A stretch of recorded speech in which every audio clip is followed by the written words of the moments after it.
Meaningful representation is not simply about whether Indigenous people appear on screen. It is about who has the authority to tell the story, shape its meaning, and decide what responsibilities come with it.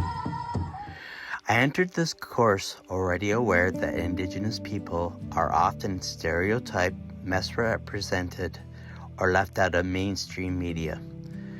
But as the course continued, I realized that the question was deeper than whether a representation was positive or negative. I began asking, who is telling the story? Whose perspective is centered?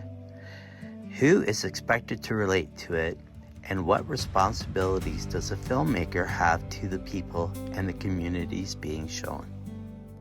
Hollywood has often relied on narrow images of Indigenous people, historical figures, spiritual guides, helpless victims, violent enemies, or background characters in someone else's story.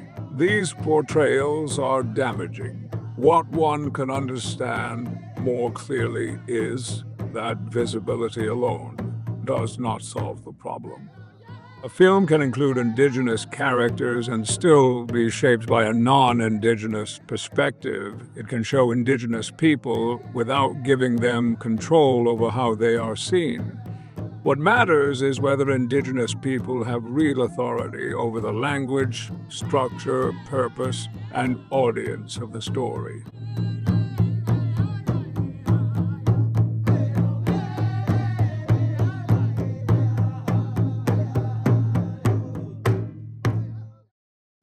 The films we studied in Season 5 showed different ways Indigenous filmmakers are challenging outside definitions of Indigenous identity. Smoke Signals uses humor, family, and modern reservation life to resist stereotypes.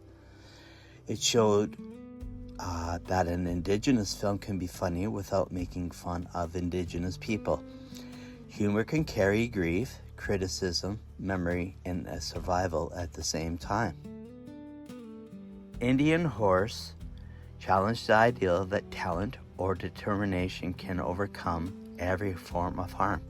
Saul's gift for hockey gives him moments of freedom and recognition, but it does not erase residential school trauma or the racism that follows him through his career.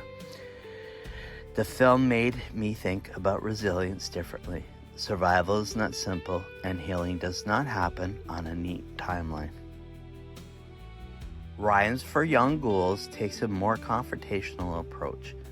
Through horror, revenge, fantasy, and dark humor, Jeff Barnaby shows colonial power as frightening, corrupt, and monstrous. The film refuses to make the audience comfortable. It also refuses the ideal that Indigenous filmmakers must tell stories only through realism, education, or tragedy. Atanjat, The Fast Runner, challenges in another way. Its use of Inuktitut, Inuit oral tradition, land, relationship, and cultural knowledge does not constantly explain itself for an outside audience. It asks viewers to adjust their expectations instead of asking Inuit storytelling to fit Hollywood rules. Together, these films teach that Indigenous cinema is not one thing. It can be humorous, painful, angry, immersive, personal, political, and culturally specific. What connects these works is not a single style, but the authority to choose how the story is told.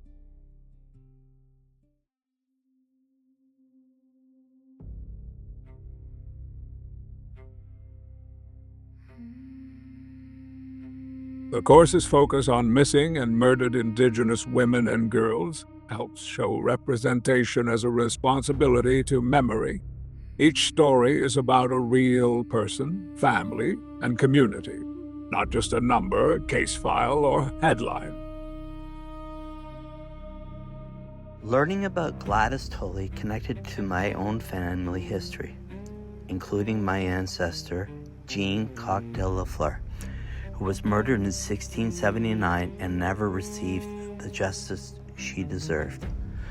Their stories exist centuries apart, but together they made me think about how Indigenous women have often been denied protection, recognition, accountability, and justice. Media can bring attention to injustice, but it can also reduce someone to the details of their death or disappearance. A respectful story should restore a sense of the person's identity, relationships, and importance. It should ask not only what happened, but how the person is remembered. Alanis Obumsawin's work demonstrates me why Indigenous control over documentary storytelling matters. Documentaries are not automatically neutral just because they show real people or events. A filmmaker decides where to stand, who speaks, what history is included, and whose words are trusted. The drum is not just an object or performance for a film. It is a living entity that has its own spirit and is connected to people, teachings, relationships, families, youth, and community, land, water, and Mahnomen. Even though I'm connected to the community and the drum, I cannot treat this story as if I own it. It belongs to everyone. Things that I kept in mind were: what does the Mahnomen drum mean to the community? What responsibilities come with sharing its story? How are younger generations involved? And what should viewers carry away from this documentary? One important decision was not to frame the film around a single person as the creator, leader, or owner of the drum. That would have made things simpler though, but it might have also imposed an individualistic structure on something grounded in shared responsibility. Instead, I wanted to include several perspectives: singers, family members, cultural workers, dancers, and community leaders, so the film could better reflect the community and its relationships. The course helped challenge how I think about an Indigenous presence on social media. I do not use TikTok and I rarely use YouTube. I usually prefer Indigenous educators and creators on Facebook because their posts are often connected to language, history, cultural teachings, and lived experience. I also learned that culture is not determined by the platform or by how long a post is. Short videos can still become tools for education, humor, resistance, and self-representation when Indigenous creators control their own messages and speak to their own chosen audience. The important question is not simply whether Indigenous people are visible online. It is whether they have authority over what they share, how it is understood, and whom it is meant to reach. I began this course already connected to a community, Hiawatha First Nation, and its culture. But I am leaving it with more of a critical understanding of how those connections should shape the stories I watch and create in the future.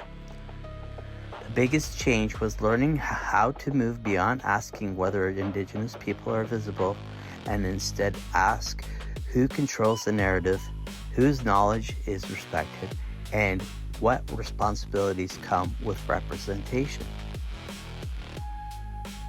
Responsible storytelling is not just about telling a compelling story. It is about consent, context, community authority, and knowing the limits of one's voice. It is about understanding that some stories are not ones to own, and that even stories I'm connected to must be handled with care.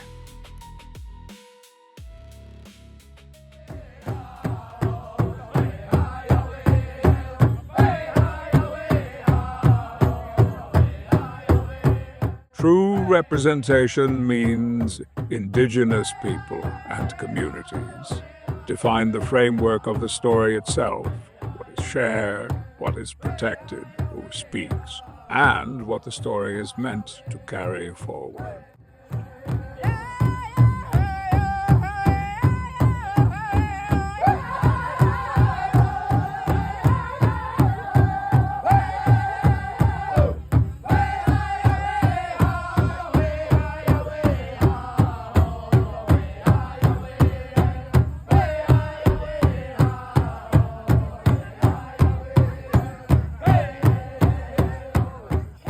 Macaroni, pickle, tickle, tickle.